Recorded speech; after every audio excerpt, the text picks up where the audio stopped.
Thank you for tuning in to another wonderful episode of Lupus Has No Face, where we talk about real struggles in real life and lupus and beyond. I am your host, Savannah Burks, with our lovely guest, Dr. Knox, is in the building. Thank you. Thank you. Welcome, welcome, welcome. We will be discussing mental health and chronic illnesses, you guys. This applies to everyone across the board, whether you have a chronic illness, depression, or you're just really going through life. This will help you. We will definitely leave you with some tools that you will be able to utilize, right? So thank you so much for coming to the Lupus Has No Face podcast out of your busy schedule. It's such a pleasure to have someone as important as you, and you're very prominent in the community. We all appreciate her. You okay? So before we dive right into anything that's going on, how was your ride here? It was really good. I had the window cracked because it's like 40 degrees, and for Wisconsin, that's like summer. Yes. And I was excited to come because, as I told you earlier, this is my first podcast in Milwaukee. So I'm super, super excited. Yes, that calls for a different toast. That calls for a different toast, you guys. Mm-hmm. I appreciate you so much for like I said, coming in out your busy schedule, all of the research that I've done on you. What you done on me? We done it. Yes, I do research on all my guests that comes here. So for the people that do not know who you are and what you do, can you please introduce yourself? Sure. So I'm Dr. Knox, and I am a mental wellness expert, licensed professional counselor here in Milwaukee. However, I travel and work in Wisconsin, throughout Wisconsin, as well as throughout the United States and abroad. I have been in the wonderful journey of mental wellness for about 30 years now. Don't try to guess my age. I was a child prodigy. Started when I was 2. You look beautiful. Okay. Thank Beautiful. Thank you. I work mainly with Black and Brown communities. I have a consulting firm called Knox Behavioral Health Solutions, where I go into companies, organizations, profitable, nonprofit, medical, all the above, and I work with their staff. Most times we have a product or we have a client base, and then we have the executives. But the people that are kind of forgotten about are the staff. So I go into companies to curate spaces of mental wellness. Also, I have co-founder. I'm a co-founder of Black Space HQ. So there are 4 of us that are co-founders, and we have put together a really, really wonderful therapeutic experiences for Black and Brown men, Black and Brown women, and Black and Brown LGBTQIA plus communities. Oh, come on now. And it has to be in beautiful and safe spaces. So we partner with other Black and Brown businesses, and we have groups there. Our main hub is the Milwaukee Art Museum because art is our base. Also a media consultant. So many times on television, radio, so on and so forth, I will be the mental wellness expert. Been on WNOB, and now I have a segment every other week on 98.3 called Mindful Mondays. So make sure you guys check her out. Okay? Jamie 98. Period. Yeah, so 98.3. And I love what I do, and I love the community. So in my free time, I'm in these streets and I'm with people and I'm loving up folks and they loving me up. So I'm an energy thief. Oh my God, your voice is so soothing. Like I can really go to sleep just by listening to you talk. Thank Like you. you fit right in the field. Y'all feel that way? Her voice is so soothing. Oh my God. Thank So tell you. them where they can find you at. So you can find me at any social medias that I have from Instagram, Facebook, and LinkedIn is Dr. Lia Knox, Dr. Liaknox. Also, you'll find me at times when I'm writing articles or maybe being promoted or in media. They'll have email addresses to reach me there too, and sometimes they change. So I'll get those to y'all. That is so dope. We definitely going to share those resources at all of our pop-ups or when we're vending or anything that I am doing because we do not talk about this enough. People just do not understand how important mental health is. I feel like they write it off They do. because you don't look like you need help. Mm-hmm. Society wants you to look unkept so we can think or know that something is wrong with you. Yes, and that is not helpful at all. It's a huge stigma. People think the stigma is just with um, African American communities, which in fact it is, but our society as a whole in America, even though we would like to talk about it, all the things, it's still a big stigma, and people don't get the help they need, nor do they even, know about their symptoms. They're not aware of them. No, and it's sad, and and it starts to with our help, right? Our doctors and therapists Yes, and mental health and stuff that are supposed to help us, and they go to school for this thing, but at the same time, they taught a way that they should not be taught because the moment that you walk into the clinic, they are visualizing, hmm writing everything down: how you dress, how you smell, how you look, and it's sad to say, if you're well groomed, you're not going to be nothing's qualified for a wrong. lot of things, or it's going to be mentally in your head, and you're going to get rolled off. You're not going to get the Yes. help that you're seeking out to get. And that's crazy. It is crazy. And a lot of times there's some cultural biases. So, one of my specialties is cultural humility. When I go and speak to the masses, I make sure that they know that I'm coming from a culturally intentional lens. So, when you think about medical appointments, African American Latino women, they say, oh, well, they just exaggerate their pain. When in Mm. fact, they're expressive of their pain. They say black men don't want to go to the doctor, when in fact, they do go to the doctor. And a lot of times it's about affordability, accessibility, and awareness. Even what we're talking about today with chronic illnesses that you can't see, they call it the invisible illness. And that's Yes. really hard because it's not invisible. All you have to do is take a second look. Yes. And that comes from being kind and caring and being intuitive as well. Yes, So, Dr. Knox, from a clinical standpoint, how do you define mental wellness, especially in patients living with chronic illness? sure. So I'll give the definition and I'll tell you why first. Okay. So, mental wellness is a positive term, it's a state of being. Mental illness is, oh, I have to come and I have to get help because something is wrong. And so, in the medical field, it comes from the deficit of there's a problem, something's wrong, we need to fix it. With mental wellness, is I am able to function effectively at work, at play, at home, at school, in my community, while effectively managing my thoughts, my behaviors, and my emotions. So, with that, it's not, oh, something is wrong. It's okay. I have the best that I can right now. I got these tools, even if it's not many, but I'm doing the best I can. How do I remain mentally well, or how do I increase it? So it comes from a hopeful and a positive point of view, not from a deficit, because we all have strengths that we're using to thrive and survive every day. It's just so dope to hear you just validate that. It's been validated already. I went to go see someone because I'm like, I'm off. Or my mother passed, grieving, right? But I Mm, was still doing all of the things that you were saying. So I did need help. We all have a spectrum, highs and lows. So I didn't need to be medicated. I didn't need to get on anything or talk to anybody because I was still dealing with it the proper way. And people don't understand, sometimes they are dealing with it with the proper way. That's like you're healing and you're grieving and you're moving through life, but you're mhm. being expressive and you're talking about it. So the mental wellness is taking out that time and that space for yourself to continue to understand when you have those moments. Absolutely. Like we talked about before we were on air. Coach Tony over there takes his Sundays all the time. He's so good. And we were talking about when we try to squeeze it in. When in fact those days are really, really necessary and it does help with mental wellness, especially with chronic illness, because with chronic challenges, I recognize my body is not feeling well, but let me just push through. Or man, I'm in so much pain, but maybe I'm tripping. Or you know what, just let me take this BC powder and get it cracking. When in fact, you need to set your tail down somewhere, breathe, and just be. So you even recognize the feelings in your body. Yes, our body definitely talks to us. It tells us what's Loud. going on before we actually need to go see a doctor, before we actually go pass out or do any of those things. And I tell people today, like, if you get sick and die today, your position will be filled by tomorrow. Mm, We're making these absolutely. people millions and billions of dollars. You got to understand, you have to take care of you for everything around you to be okay. People have this survivor. They are going on the survivor mode throughout a life, and that's how they operating because they feel like they take out time for themselves. Oh my gosh, this is going to happen. This is going to happen. Somebody's going to look at me.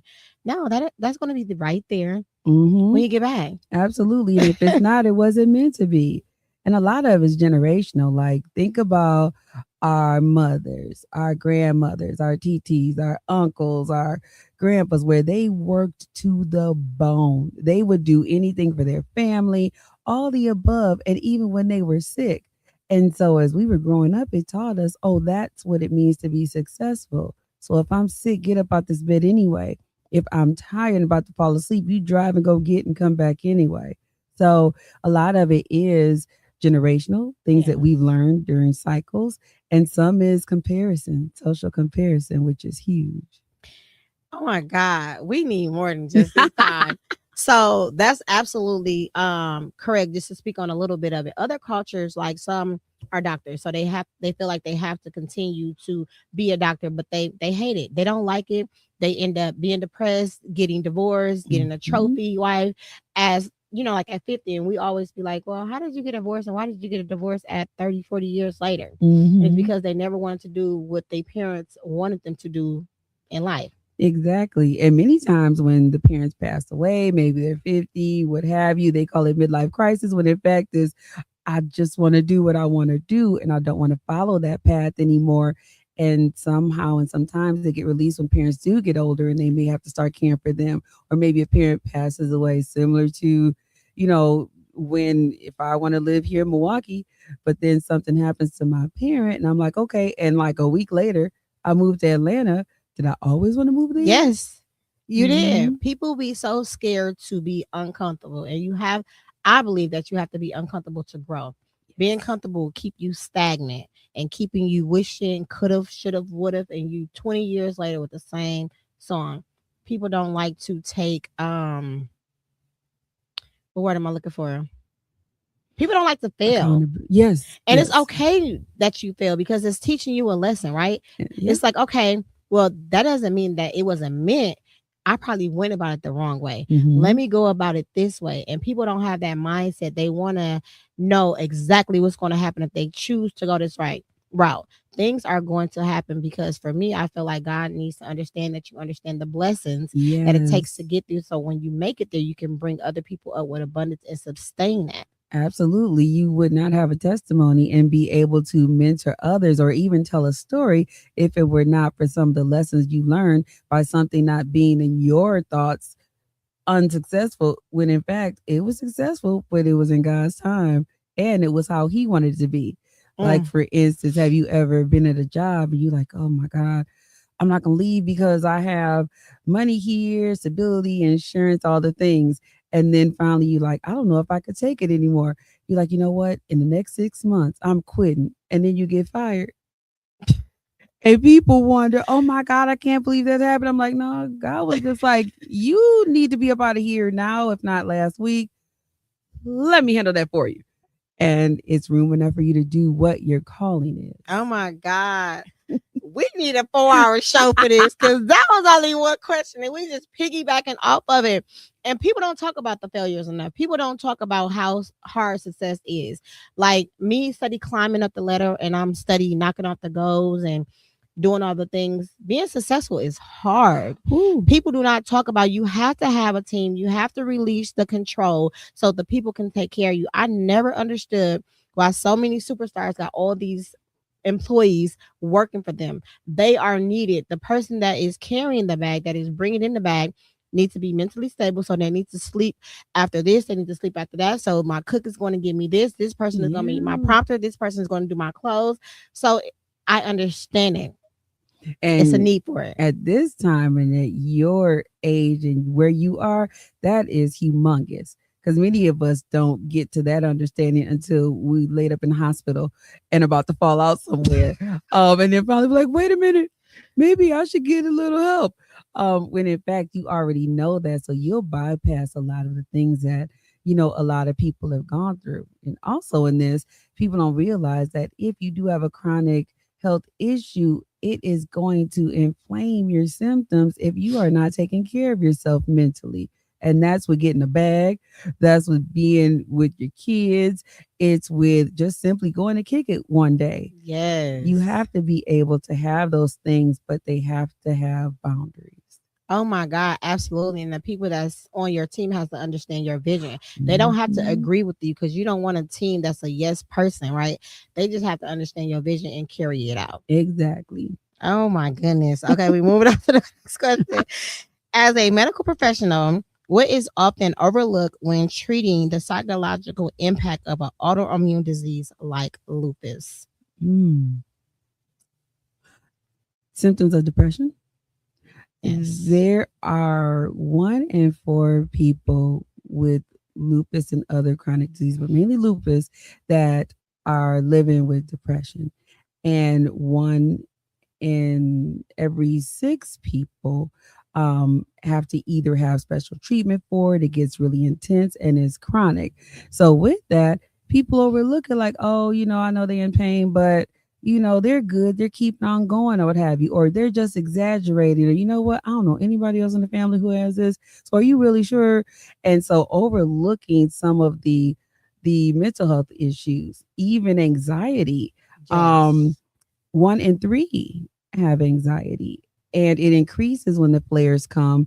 It also makes you hyper vigilant. So, like, okay, I'm gonna go to the gym and I'm make sure to eat right, and I'm gonna make sure to run outside and get the fresh air and do yoga and all the things. When in fact, that's okay, but there's a limit. So, when you're hyper vigilant about, oh, my health and what I have to do, it can also cause mental health challenges as well. And now you're anxious because you're not sure when the next flare up is going to be. You may be anxious or even a bit depressed because of fertility issues or appearance. There are some wonderful people, Trick Daddy, CEO, who are living and thriving with lupus, but they do tell their stories. And the one thing they say is mental health is hardly ever addressed. Oh my God. Abs- Absolutely. Absolutely. And the thing is people that know something is wrong with them, they don't even want to accept it because they're gonna feel like they outside of the crayon box. Yep. And that is sad. Sad. You should be able to your people that surround you should be able to support you in any and everything that you go through. Like I say, I'm out, like you say, in these streets, quote, right? But Hmm. when I'm out, I network. But a lot of things that I'm out at the clubs meeting people, right?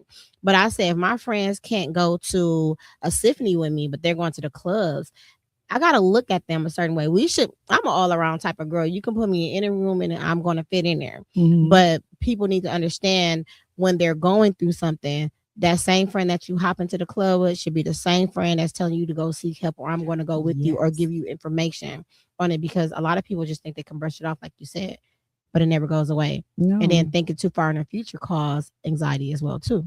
you're right about that. And that smile that just keeps there because you go into the clubs, you network, and you all these things, and your friends are having a good time with that. Your family's having a good time, but the ones, and I'm not saying that friends who are unable to support are bad friends, because sometimes we say, well, so and so don't want to do this, so and so don't want to help me with that, when in fact I am a firm believer that every single human being is doing the best they can at the time.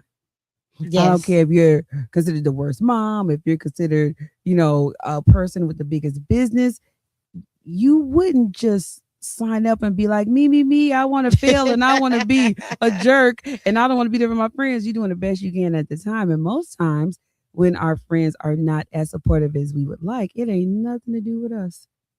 True. It's everything to do with them. Yeah. And they could be going through all kinds of stuff and we don't even know it. And I feel like So, that's why communication is very important. yes, absolutely. But once again, you said there's a stigma where I don't want to let on that something is wrong. So if I'm the friend that Dr. Knox goes to, if I'm the friend that Savannah goes to, then I gotta keep this up, even though I'm having a mental breakdown.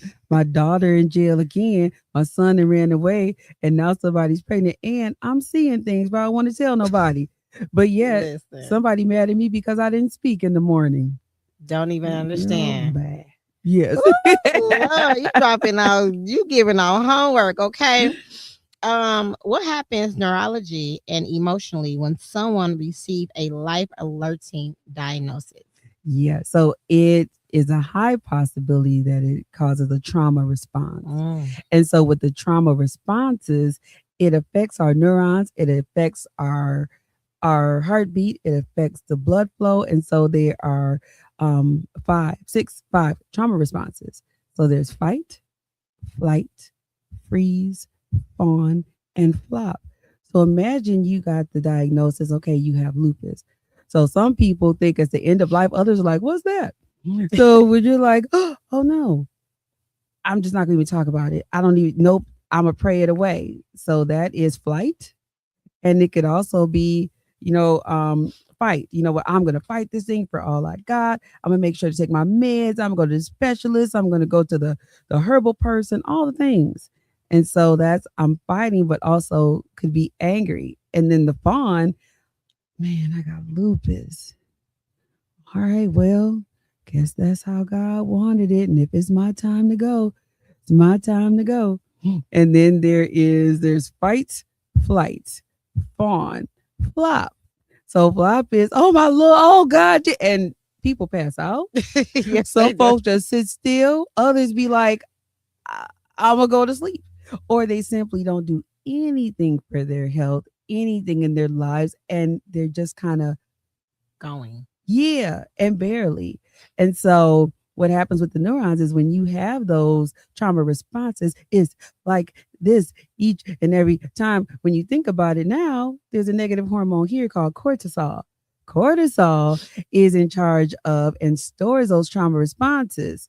So if in fact this is happening, it causes belly fat, hypertension, diabetes, flares for sure, all the above. So when it comes to the neurons, we're all connected, and people seem to think that our head is not connected to our body and our thoughts aren't either, when in fact our body and our brains, they interact. And what came first, the chicken or the egg? Nobody knows. Man, that I I think I went through all of those except for one. Because I got diagnosed at such a young age. Mm-hmm. You know what I'm saying? So it was kind of like I didn't go through them in order. It was like a flip flop because I had such a big support system when I was younger. So I knew what they told me. I didn't understand it. Didn't know Mm-hmm. anything. The family knew or still didn't understand it, but we were going by the rules and regulations. Mm. And I didn't accept what I had until I was like 20. Tell me, I have a question. Tell me how that acceptance was for you and some of the things you went through all the way up until you accepted, like, okay, this is my beautiful life.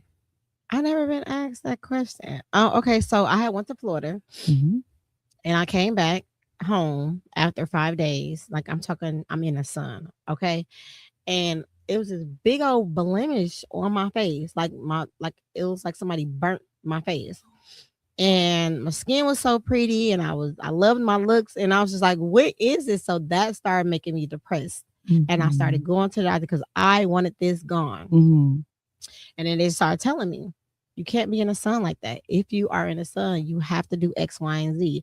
If you're in the sun for too long, you have to keep replying on sunscreen. You have to have on a sun hat. You have to have on sun protective gear. I knew none of this ever existed. So at that moment, that's when I started learning what is lupus. Mm-hmm. What triggers it, what flares up. I have to learn how to listen to my body. I have to know when I'm tired, that I'm in the sun for too long, but I don't want to be so tired. So what's the symptoms that I look for before then? So that is the time when I really start studying my body, studying what lupus is, researching who had it, especially in our community. Mm-hmm. And that's when it dawned on me. So when it dawned on me, it was like I'm in school again. And then I started getting excited because I started listening, doing stuff, and all the things that I was going through, like the joint pains, the swelling, the moon face, they call it, all that went away. Wow. And I wanted to stay like that. So I never stopped learning about it. And then one day, I'm a glam girl. So I wanted to be teak in the makeup, Mm-hmm. industry. And one day I woke up, it was like Lupus Has No Face. And I'm like, what? That's so dope. When you told me about it, I'm like, well, that's a great name because it doesn't. And when I tell you that was the first moment I understood with people say they're calling. When people used to say that, I'm like, whatever, they lying. I just never experienced it. And now look at you. And now I experienced it. It never went away. It never did nothing. It was meant for me. I got everything done in a week. And then I did an event. One of my girlfriends found an event for me, and I went. It was just like that.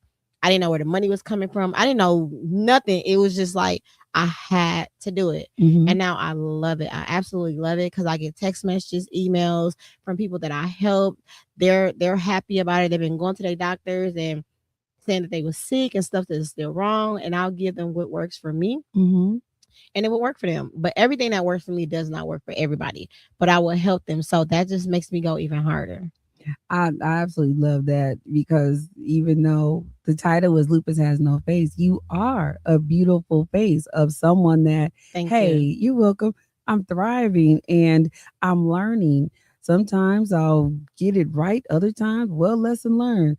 Even what you spoke about, like, the butterfly that happens and some people don't know what it is, so they do all this facial things and it may make it more challenging for them, Yes. even just physical appearance. I remember seeing an interview with Trick Daddy, and he was like, "Man, I just stayed out the whole limelight for a long time because I didn't know what was going on with me." And then finally, he was diagnosed, and he talks about it openly now. But I often, when I meet with people who may have chronic illnesses, and also especially with lupus, they talk about how their self-esteem has been affected, their self-confidence, how they just want to make sure that they find makeup that matches, or they just, I wish I didn't have any of this. I have two people that are very close to me that have lupus in my family, and other things pop up for them too. Hair, where it grows back, and then other times it falls out. So just wondering how you manage that. Yeah, I would so and that's how I got into makeup because I was not a makeup girly. Mm-hmm. Okay. I love my skin out. So my skin is still good. I still go It's out, people beautiful. see, thank you, my regular face. So I don't hide anything. They understand like I am a normal person, but I'm living well with it. I went through a stage where all my hair was gone. Mm-hmm. Naturally curly hair. That's what the story is on my website. I was washing my hair and it was just clunks that was just coming Mm. out. I cried. I was hysterical because I'm like, hair took my identity away from me. That's a part of my identity. You know what I mean? And that's how I got into wigs. Mm-hmm. But when I was ashamed, I went through some bad wigs. I went through a long process trying to find out what really works for me. And then even with that, so I had doctors that really cared about me because I was an advocate. I start speaking up for myself, because doctors is only as good as you are. You got to help them help you. We'll speak on that You in a know what I minute. mean? Because it's Mm-hmm. a chart that they go by. And it's a medication, and how much you weigh is how many doses they're going to give you. So you got to help them. You got to journal. You got to let them know. And it's different medications, different tiers that they can give you depending on what type of doctor you are. You might can't give a 4-tier medication. You got to go Mm-hmm. to a different one. And that's when specialists come into place because primary care providers is only a band-aid. They can't do a lot of things. So you need a specialist for any and everything that you're going through. So then I had got a dermatologist. And the biopsy showed that my hair would not grow back. But she believed in me anyways, and she gave me a solution, and my hair grew back. So she did a story on me because it took like 3 weeks. Wow. You know what I mean? And my Yeah. hair haven't fell out since then. That's I amazing. take care of my hair under these And thank wigs. God for you and for her. Yes, indeed. So I was so proud of that. And then that was another thing that I went through because that took my self esteem away. Like, okay, if I take off my wigs, then what he gonna say? But I had a supportive mate. Mm-hmm. I had a supportive mate. He didn't care. He helped me. He didn't make me feel away, but I fell away. It was Yeah. all within myself. But now,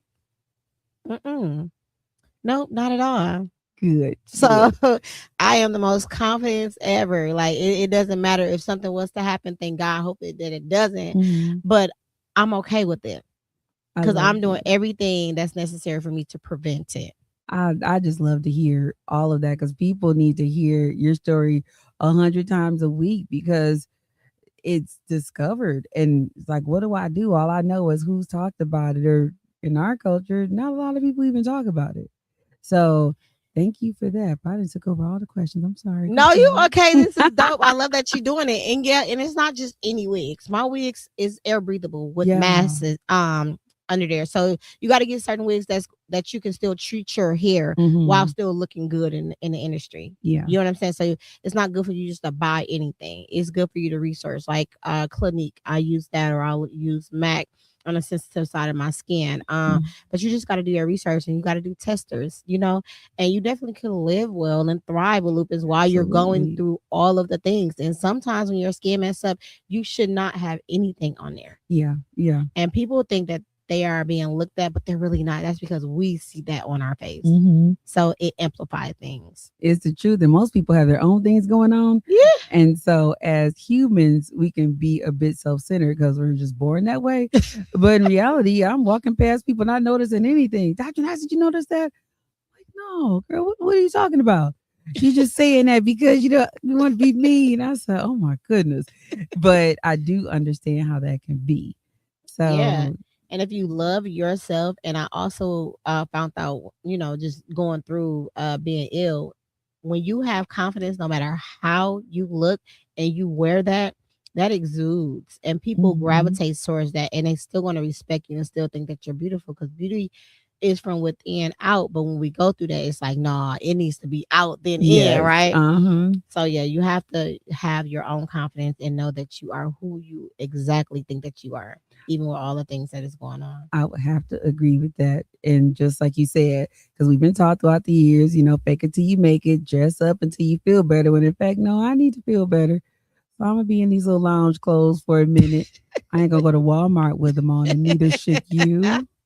However, I'm gonna be somewhere in some lounge Or the clothes. head things, like Girl, no, let's don't. We're not gonna we do that. try, okay, because I don't want us kicked off the whole network of. We're gonna move on to the body, the mind, body, and connections, right? So, Mhm. can you explain the connection between the chronic inflammation and medical health disorders such as anxiety and depression? You touched a little bit on that. Absolutely. So once again, trauma triggers happen. And people think, well, how can they happen in your head? And it's this phenomenon where if something happens around you, outside of you, or even within your body, it will cause certain flare ups and certain things that happen. So with anxiety, imagine if I'm anxious and one out of three of us is anxious as diagnosed with lupus or any other chronic illness, then I'm going to be up. Insomnia is going to play a huge part of it. Difficulty staying asleep or even waking up. That weight gain or weight loss, swelling, that, ooh, the joints, aches, and pains and things. I bet you if all of us did our neck like this right now, it would crack. But imagine if you had chronic joint pain. So when it comes to depression, anxiety, even talking about depression, like people don't realize is you get real tearful. You sitting in the car, nothing's wrong, and all of a sudden this gulp and the tears fly out to the windshield. And you're like, where did that come from? Or you feel, well, no one likes me. Well, I feel like I shouldn't be in this space because I'm not good enough, or even just that fatigue and lack of energy. Mm. So all of that is happening in your body as well as in your mind. And now guess what happens? The flare ups. Um, Instantly. Instantly. And that is something that people have to recognize. Oh, the headaches, migraines, the loss of appetite, the gastrointestinal issues, I went through diarrhea, all that. constipation, GERD, acid reflux, all of those things. Once again, you mentioned the hair coming out. But even like the twitch in your eye, Yes. here, you don't really know what to do with that, but it's all coming about mainly due to your emotional state with depression, anxiety. Um, there are a few others, but they're all related to anxiety and depression. So now the neurons in your head trying to protect itself. Like, what is going on? So now I am fighting harder, but as you know, with lupus is fighting against your body. So now Yes. you got a whole war going on because you felt some kind of way. Yes. And I try to take the emotions out of what I'm dealing with people, because if I don't, it stresses me out instantly. And it'll start right in the back of my neck, in the middle of my back. Mhm. And I'm like, I gotta get this off me. So I know my triggers instantly. So I'll deal with them instantly. But I normally deal with things to try to take the emotions out of it while still being sympathetic. A lot of people that I know that has SLE are getting out of the nursing field, which is Mhm. so crazy to me. Because I told Tone the other day, I'm like, I never thought about being in media this way. You know what I mean? Or Mhm. hosting and speaking and doing live interviews, but it's like liberating to me. And especially when we was at the Black Expo, it was just so liberating. It was just like a light bulb went on. And I met 3 people that was diagnosed with SLE, and they did not have it under control. And they all told me that they left their nursing careers to do other things Mm. because of the stress. It nursing field is such a high. Woo. They even have, if you look on social media, and some people, of course, I'm a nurse. I don't comb my hair at all until it's time for me to go to church in the morning. Of course, I'm a nurse.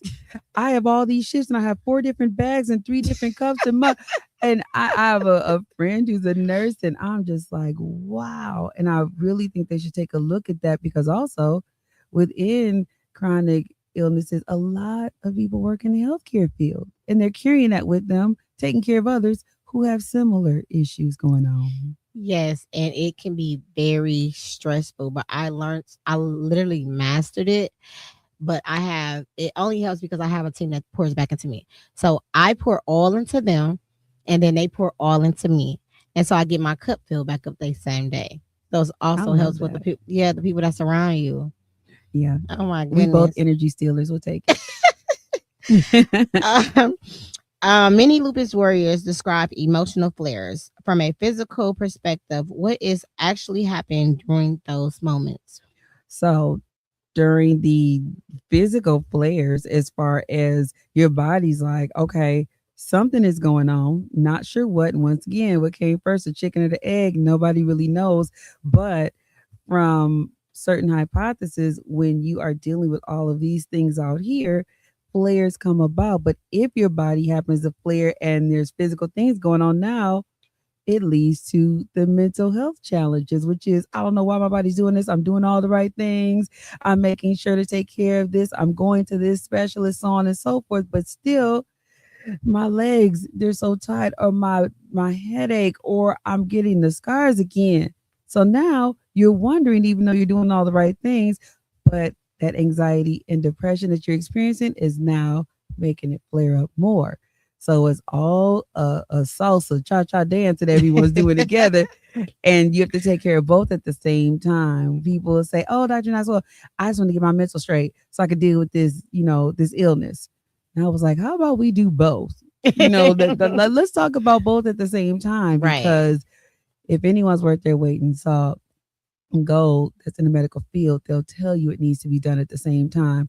Some people, they are prescribed medications for depression, anxiety. However, once again, doctors only know as much as they know. So if you don't tell them, I am surviving with lupus, these are some of the issues and symptoms, you may get a medication that doesn't quite match. And now I'm not ever trying that again. Yes, you hear that so often. Yeah, it's like I wasn't feeling like myself because I don't know what that depression pill did. When in fact, did you tell the doctor everything? Well, no, they should know. No, they know. No, absolutely not. And it's so funny that you said it because too, like I have lupus, fibromyalgia, and RA. So when something happens to me, you can most people be like, it's just lupus. No, it's not It's your a lupus. combination. It's probably something else, or it's probably something else. And I just got a brain fog. What was I about to say? It's okay. I think you should take a I think I should take a little break. mm-hmm. I love you. Mm-hmm. Yeah, you gotta know which it is. And what I was, oh, okay, there you go. What I was gonna say is you can be doing everything right, but you can be killing yourself because Mm. people do not understand that knowing your blood type helps you understand what you should and should not eat. People push Mm. fruits and vegetables all the time, and depending on what your blood type is, that's going to kill you. Inflammation, right? Yep. So a lot of people don't understand like your blood type helps you choose what foods you should be eating. And you are right on point. Like with the fruit, there's a lot of sugar. So that could keep with the vegetables, the fiber, things like that, it's maybe not. So having that talk with your doctor, but just don't go in naked with no knowledge. The best patient is the one that is knowledgeable of their body, of the symptoms they're experiencing, and that has done the research. We Yes. love when patients come and we're like, oh my goodness, thank you. Because now I can have all the things and give it. But because I don't want to be a guinea pig. I'm not going to the doctor. Well, if you don't give a person much to go by, then all they have to do is trial and error, trial and error, trial and error. And a lot of the symptoms, like you mentioned, they overlap. So it's called comorbidity, which means depression and anxiety. They share some of the symptoms. So when people try to tease them out, they have to go through the DSM-5, which will help you to do that, just like the doctor has a list of things that they need to know about you for the medication. Hmm. Same with physical lupus, fibromyalgia, and even just chronic migraines. All of them are connected here, here, and here. Yes. So if the person or the doctor at hand is good at comorbidity, meaning, okay, these symptoms are these and these three different disorders. So let me make sure I got this so this one thing can help all three. And it doesn't matter which one it came from because they all are like this and it's hard to tease out. Oh my God, yes. And people think that doctors is just this magic person. They do. It does not work like that. It's just that they are an expert in what it is that they do so they can understand you and try to fix the problem. Mm-hmm. But like you said, we're not journaling and like waking up in the morning, okay, this is how I feel. I ate this. This is how I feel.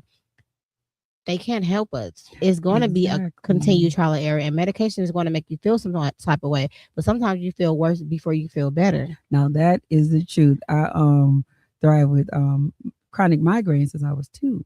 Oh, And people generally are like, oh, it's a migraine, it's a headache. I said, oh no.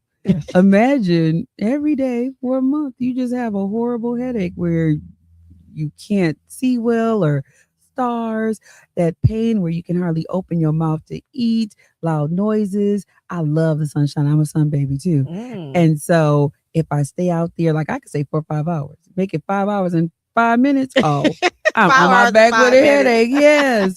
And so even, and this is kind of strange too for me, people that have chronic migraines, they need to wear sunglasses, what have you. The sunglasses create migraines for me. So sunglasses, absolutely not. So when the sun is on my eyes, I'm like, oh, it feels so good. But yet I can only stay there for some hours or what have you. But people are like, wear sunglasses if you got a migraine. I said it takes it up to 25 from two. And that's interesting. Everybody's body is different. Somebody said, well, maybe it's because you have light eyes. Are you? Got some beautiful eyes too. Thank That's the you. first thing I said. I said, she is, I said, them eyes. I said, oh, Lord. Smart beauty and brains. Thank Got you. And you you. funny too, girl. Yes, So you love. have to know your own body. You do got to know your own body. Mm-hmm. How does trauma, whether than medical or personal, show up in the body? Whew. So we named a whole bunch of them, We did. but I'm gonna go down the list and take a big old breath. Okay, we already said insomnia. We said Yes. gastrointestinal issues, vision issues. Some people think, oh, when I reach a certain age, oh, now I got to wear readers. When in fact, no, you are stressed and it's showing up in your vision.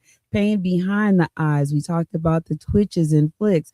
Also, when it comes to our body, the balls of our feet, like just hurting, whether we're wearing high Mm. heels or tennis shoes, that knee pain, even people have said, I hurt so bad that my teeth hurt, my bone hurts, and they are not lying about that No. because that's how it shows up in the body. But also with the mental health issues in combination with the body, there's also different things outside, such as, you're short tempered, irritable, snapping off on folks, not having good relationships, whether it's romantic, friend, church, forgetfulness, even though Lord help me. So I'm hoping everything's all right. But forgetfulness, the brain fog, Yes, that's me. lack of concentration. How many times have you read the same sentence over and over and over again on an email or in a book? And don't understand nothing. Exactly. So that vision thing is real. Also, dental health. So stress will show up in your body and you start to grind and clench your teeth. So at this particular time, I'm thinking, man, these migraines are getting worse when I had a TMJ flare up. And it is when there's swelling here, here, Mm. and here. And then it's hard to open your mouth. Yes. And when you yawn, you might as well just pass out. A lot of that is stress oriented. So it shows up in so many different ways. Um, no mood or just not even wanting to have sex, be touched, even any nurtures or just a hug or intimacy. Like it's not working out well for my psyche or my body, almost making my Mm. skin crawl. Ooh.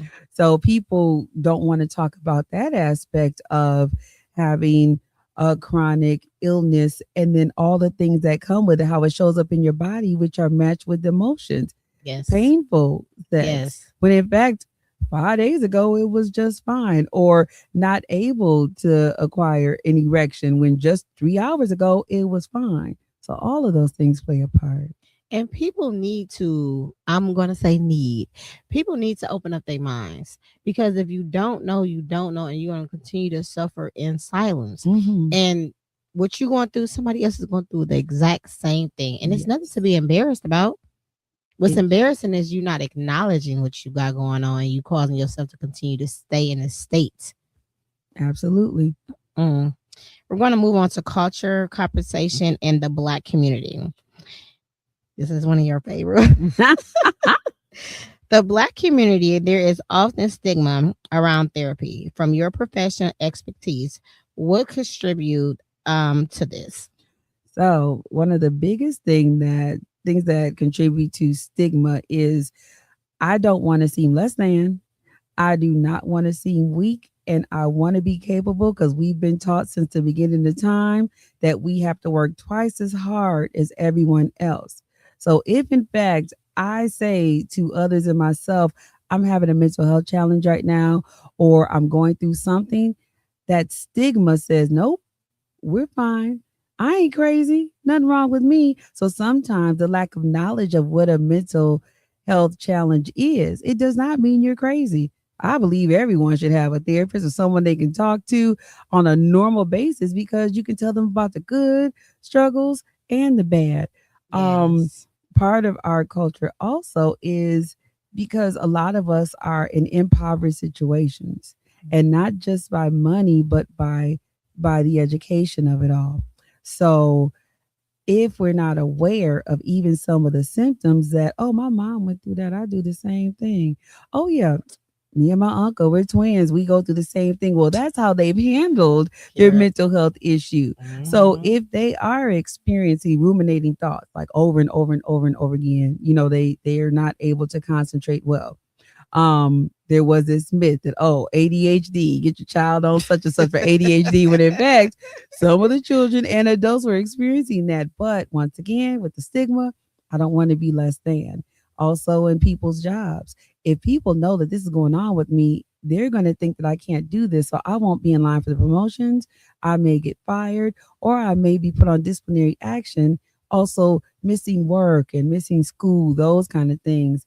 I remember growing up, people would just say, oh, they're lazy, Yeah. or, they just bad. They bad. When in fact, it was a mental health challenge. But for an adult to say, oh, my kid is having a mental health challenge, first person they blame is themselves.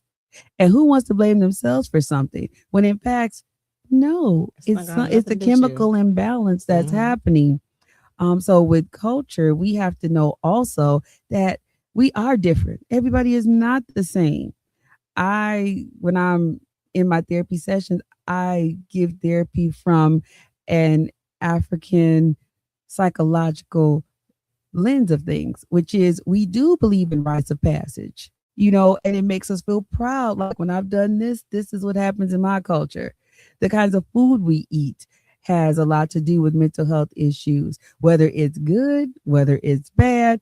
It is because the one thing that we will always do is what? Celebrate with some food. That Somebody is is in true. graduation. Oh my God, we having a party. Yeah. Somebody just got out of jail, backyard barbecue. Somebody not feeling well. Let me cook you some dinner. Yes, So, absolutely. yeah, when it comes from our culture, I also think, as well as stigma, we have to have a self pride in our culture. Our culture guides us and it tells us we are somebody. And this is why. When we're in Western civilization like this, that's not the prominent. So we Mm. need to be able to know about that. We should not forget assimilation is one thing, but it will make you sick. It's so beautiful that you say that because a lot of like I'm very spiritual, I'm not religious, right? But if you read the Bible, we are the chosen ones. And people look at other cultures like they are the ones when in reality we are the ones. They take what we do and amplify that. We are the only culture that I know that do not stick together. Mm. They may argue with each other, but they don't go against each other. We like to learn stuff. I'm gonna just say we because I'm part of the culture. Mm-hmm. We like to learn stuff and then forget about our culture and go over here, or not bring anybody else up. You know what I'm saying? Or try to detach from the culture. And that's not what they do. That's why they so huge and they're so big and they're so successful. Mm-hmm. Because when one make it, all make it. They feed their community. We like to gatekeep and pay for information that we learn. Why? I mean, I get it. I Mm-hmm. do on certain levels. But if you can try to help someone or put certain things out there because time is exhausting, right? It takes away Mm-hmm. from your everyday. But to like just totally be like, oh, I'm not sharing my resources. What is it gonna do to you if you share your resources? You put that person in the room and let them do what they need to do. Yeah. What is it taking away from you? Nothing. And even if It's, you and I were doing exactly the same thing, it would be different because you are boss you and I am boss me, and it's gonna look different. Even if we have the same setting here, it'll look different. yes, because we are two different people. Absolutely. And I know that people tend to question this or criticize it, but you have to know your history in order to know where that spirit comes from. So if we think way back and people be like, whatever, Dr. Knox, I'm like, no, you gonna hear this.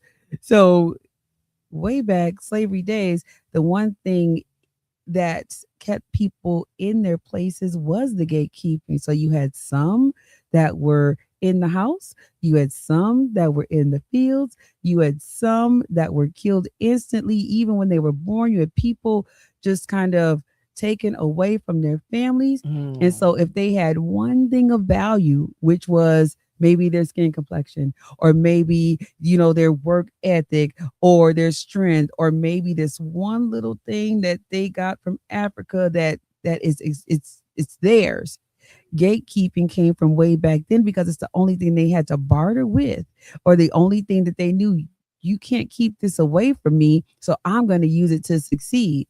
But of course, the one thing that slavery taught us was we can be separated at any time, Hmm. and we're not prepared for that. So instead of saying, let's stick together even closer, a lot of times we're like, okay, we're going to do this over here. We're going to do this over there. We're going to do this over here because I need to make sure that I'm okay, my family's okay. And this has been since the beginning of time. And so there are a lot of us that we're like, no, we're breaking this cycle. I'm not a gatekeeper. If somebody needs anything from me, I got you as well as I can. And if not, I'll try to help you figure it out. If Hmm. there is a skill or set that I have, it's yours because it's also a part of trade.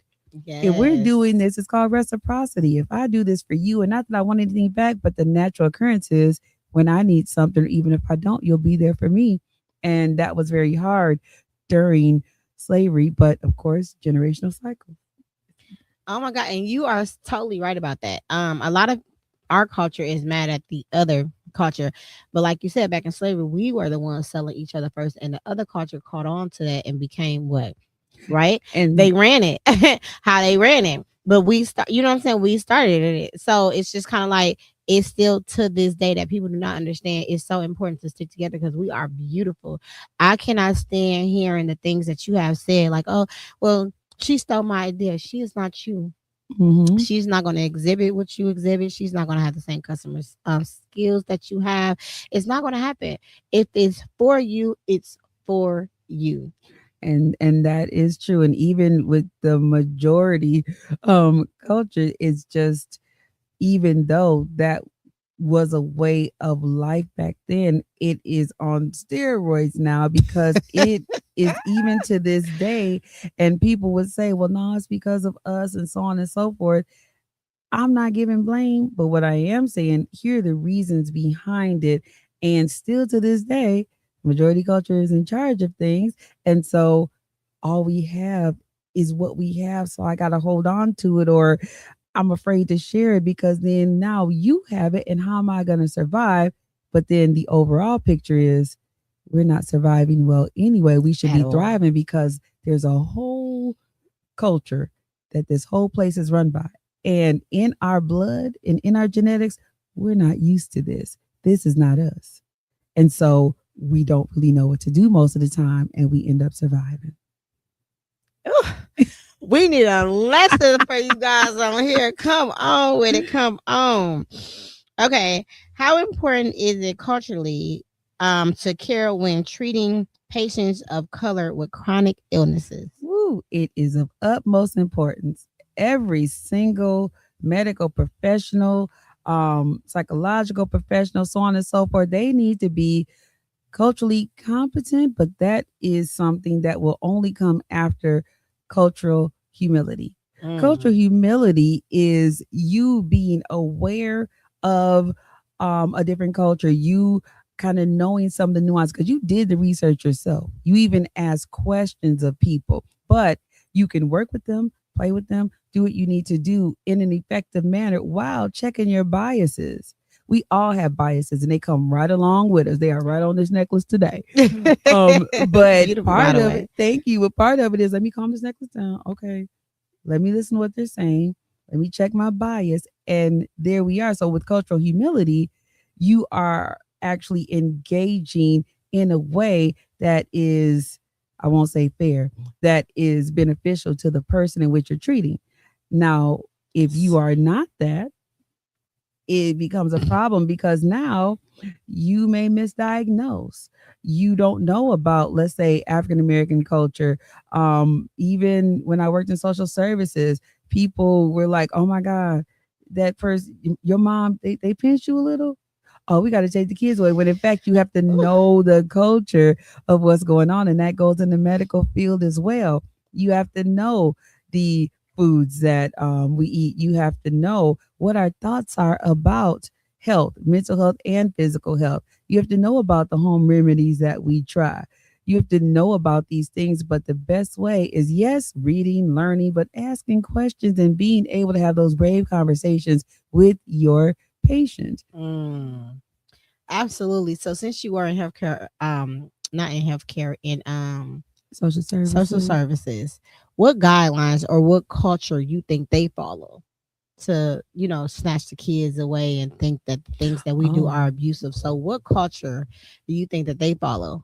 the majority culture, the culture of punitive instead of being proactive, they are reactive because it's not the same in their culture, then it is wrong because of the way that we may rear our children. For instance, I was so honored to be one of the mental wellness professionals that created a forum where for the adoption kids that were adopted in foster care, where we would get them together and we would give them the voice. So they had their Mm. chair there. We invited their primary care physicians, their psychiatrists, the teachers, the Mm. bio parents, the foster parents, and we were like, okay, what is it that you want? Rarely is that asked of a child or a senior when they need care, rarely is it, what do you want? It's what we think is best. And what we think is best tends to go by what the majority culture rules, which is another reason why it's hard for us sometimes to stick together because we've been born into it. Mm. So inside, genetically and soul and spirit, all day African. Once we get out and we're here, we have this world and it's hard to negotiate the two. So when it comes to people in social services, you really, really should take more courses, professional development, talk to somebody who is a specialist in this and learn culture. You don't have to know everything about it, but you need to know how to address it. You need to know how to be aware and you need to know how to rationalize and negotiate. Yes. Oh my God, you are feeding me. You are. I'm learning as you talking. You are definitely feeding me. Thank This you. conversation is too dang on good. We gonna move on to identity, grief, and psychologically adjustments. These Mhm. Invisaligns, boy, I tell you. Girl, I Uh, had them too. Jesus. as someone living with lupus, I know identity shifts are real. Clinically, how do you help your patients process the grief of losing their own self? So that's a challenging question because the person first has to be a little bit open to seeing their strengths. Like, yes, you are thriving with lupus right now, and these are some of the things that are happening. However, talking to them in a way where they can figure out and we can talk together to find the strengths that make them unique, that make them you. And so, with that being said, it takes a lot of courageous conversations. It takes asking them questions. Yes. It also takes the person who is living with lupus or chronic disease to be open enough because, once again, there's that stigma, same as mental health, there's that shame and embarrassment. So, just like you talked about your life, like the grief, all of the things happen, and grief doesn't have an order. There's 7 stages, and it's all over the place. But Yes. you go through those things. However, you take what you learn from them. And so, even for them to surround themselves with people like you that may have this going on. So, what I would suggest, because I'm more of a community healer. So, yes, we can talk about it and I can help you, but these are the 3 resources. Hey, I'm going to call so and so right now to see if you can meet with them, which would be you, to see if you could talk with them and meet with them, even if it's a 5-minute phone call, but using the natural resources that they have because even though they may feel judged by their family, people may not understand. There are 2 or 3 people who get it. Yes. And that's who they should be talking with. And then that person becomes a part of their community to help them grow those strengths and that specialness. And so now we need to recognize your specialness that before lupus, you didn't even know you had. No. And so the grief process is real, grieving how you used to move, how your hair and face look, grieving that energy you used to have like a teenager, all of those things. But settling into with still encouragement, enthusiasm, that wisdom that I know what I need to do for my body. I know how to help others as well. So on and so forth. So I think that's important. That is very important. And everything that I went through, I educated myself on that. Mhm. And before, I started grieving anything, I always thought that grieving was somebody that died. Right. You know what I mean? Yep. All of us probably thought that. I Mhm. didn't know that you can grieve your own self or grieve somebody that's still living on earth Oh or yeah. grief go beyond It death goes and so people far. do not talk enough about it. They don't understand that grief is an emotion Yes. and an action at times. And so when someone has lost a job, whether they liked it or not, they're grieving that loss, they're grieving the money, they're grieving their everyday schedule, losing a pet. People, oh, that's just a dog, that's just a cat. I'll be on the floor. Yes. Losing, listen, even like when I one day I did the big chop and I was like, oh my God, why did I do that on my hair? So I grieved and grieved. Losing that grief of man, I was once this size and now I'm that size. Mhm. Um, grieving just okay, something's going on with my vision, even though it's normal, whatever. Now I gotta wear readers. Now my font on my phone is 76. What in the world? Even grief to the smallest things that people don't think about, whether it's losing teeth, whether it's losing a limb or just simply that friend that was once this and now is that, and Yes. relationships, romantic or changing churches. You know what? Church hurt is real. I'm grieving that. I'm grieving the relationship I had with different people. So it definitely goes a long way. That's why I always remain a student, because you have to always remain a student to get what it is that you need to get fed to continue to go on to the next step. Because if you think that you bigger in a program, it stops right Mm, there. You're never you're going to be right. successful in anything that you do. You're right about that. Mm. Is there a recognized psychologically stage process similar to grief when adjusting to chronic illnesses? Yes, it's pretty much the same. And I won't name these. I'll try to name these in the order. But you have first, shock. Yeah. I can't believe this is going on. What is happening? No, nobody in my family has this. Or wait a minute, maybe I'm just tripping. I'll just put some salve on it, whatever it is. And then you have the bartering. Okay, if this is not it, I will go to church every Sunday. I'll make sure my daughter hair is combed. I'll be cool with her dad. I'll make sure my mom got what she need every day. So then you have the bartering. You also have the anger. Like, okay, I'm doing all this stuff and I have this diagnosis.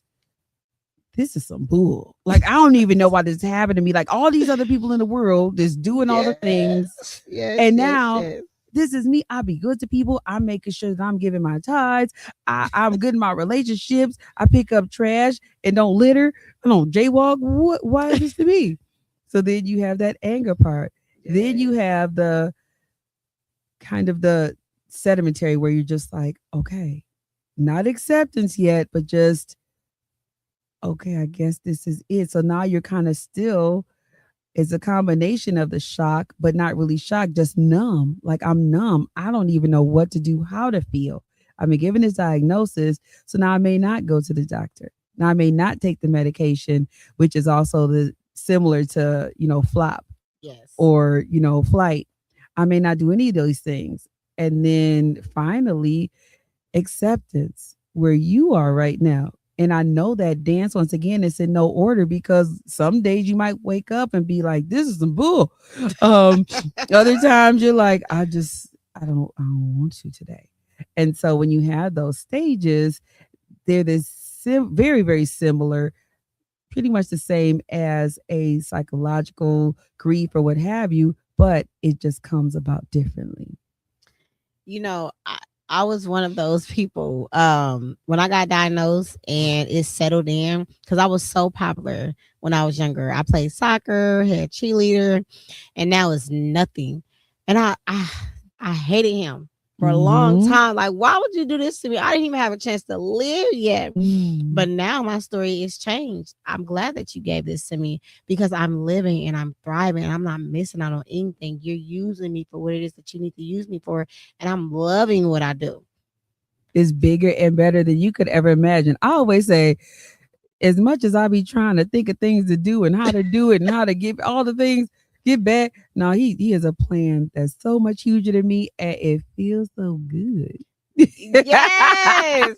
And when I be trying to complain, I'm like, nope, he got me up. I'm not stressed. I'm not swollen. Savannah, stop it. That's exactly what I do. Yeah, you get to do what you're passionate about. Exactly. So I do not like when I know of a healthy body that's complaining about things. Mm-hmm. It just makes my antennas goes up, because it's like, do you know that just getting up for me is stressful? Like, every day, just my regular life is stress, and you are well and healthy, and you complaining about what again? You want to trade bodies? And Like, and that would be considered also a trauma response because they have no idea, like, oh, I don't feel like getting up today. They, and many times people don't even realize they have this healthy body. They can do all these things because they're in their own body. But when you see that, part of it is grieving what you had. And now you're looking at somebody who has it and they're complaining. So now I'm irritated with you. I yes. am angry. You know what? I'm okay. I'm not doing this with you today. And so flight. Or you know what? You got a body like this and da da da da da da, and they're looking like, whoa. not realizing where it's all coming from. Yes. And so giving grace on both sides is very important. Giving yourself grace to feel the way you do, giving them grace because they don't know and their complaints and their problems are what it is. And it's probably just maybe severe, who knows? And then also just giving grace for the conversation because it's okay for you to be like, okay, bye.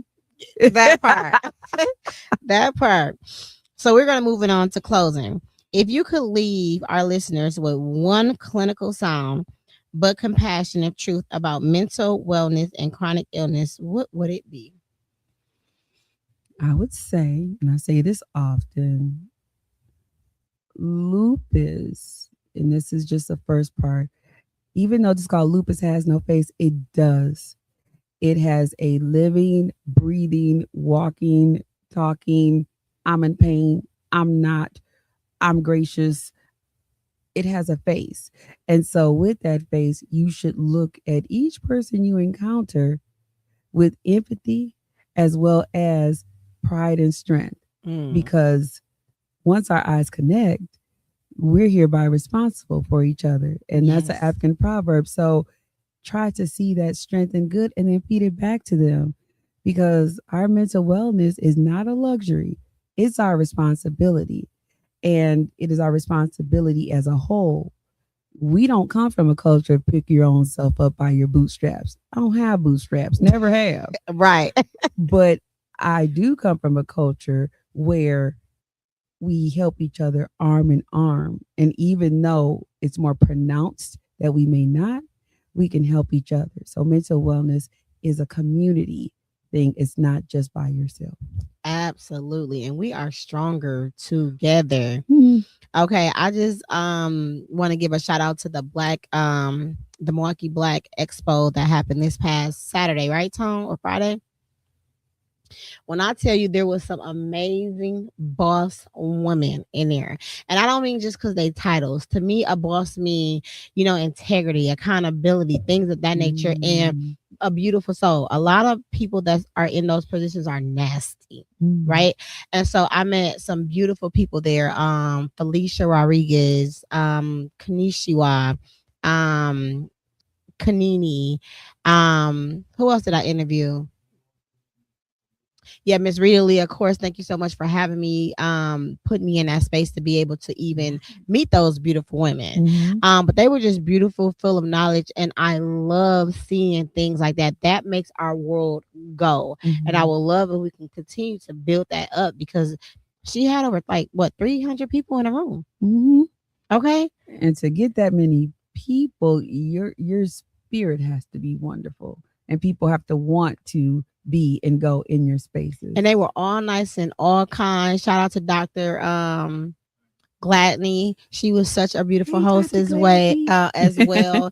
And she gave me my flowers. And even though things was going how it was going, everybody was calm. And Mhm. I love that for our culture. Um, so again, if you can tell them where they can find you at, let them know where they can find you at, and then I'll just close this out. Sure. All social medias, Dr. Liaknox, Dr. Lia Knox. And it has been my pleasure. Hit me up, inbox me, messenger, all the above. Please do. It's been my pleasure. She is so down to earth. You Thank coming you. home with me. We gonna steal her. So yes, please do hit her up, show her some support, go on her page, whatever you guys can do to continue to uplift this beautiful woman. Thank you. Understand that we are having a bid me baby this Friday at Tropic. Okay, you do not have to bid on the bachelors or the bachelorettes if you don't want to, but it's for a great cause. Lupus Has No Face. The proceeds will go to Lupus Has No Face. So it would be nice if you guys can bid on them to make it all fun, or do a nice, generous donation. And for those that knows me, know that we do events all throughout the year, so you can go on the website and see where your money is going to. Thank you so very much for tuning in every Wednesday to Lupus Has No Face podcast. Last but not least, continue to drop off those diaper essentials. We moved the date to continue to collect, and we'll be having the date, which will be March 27th. March 27th will be a pickup time. March 28th will be the pickup time that a lot of people, the community, come to pick up diapers, baby wipes, pull-ups, even grown up depends, for free. So make sure you guys continue to donate so we can give back to the community. Until next time. If I could say one more thing. Oh, wait. Yeah, That's yeah, okay. yeah, yeah. Shout out to the people who are watching. I see your comments. Invite others to watch. This is a wonderful, wonderful program and it's much needed. So thank y'all. Thank you. You're welcome. Bye.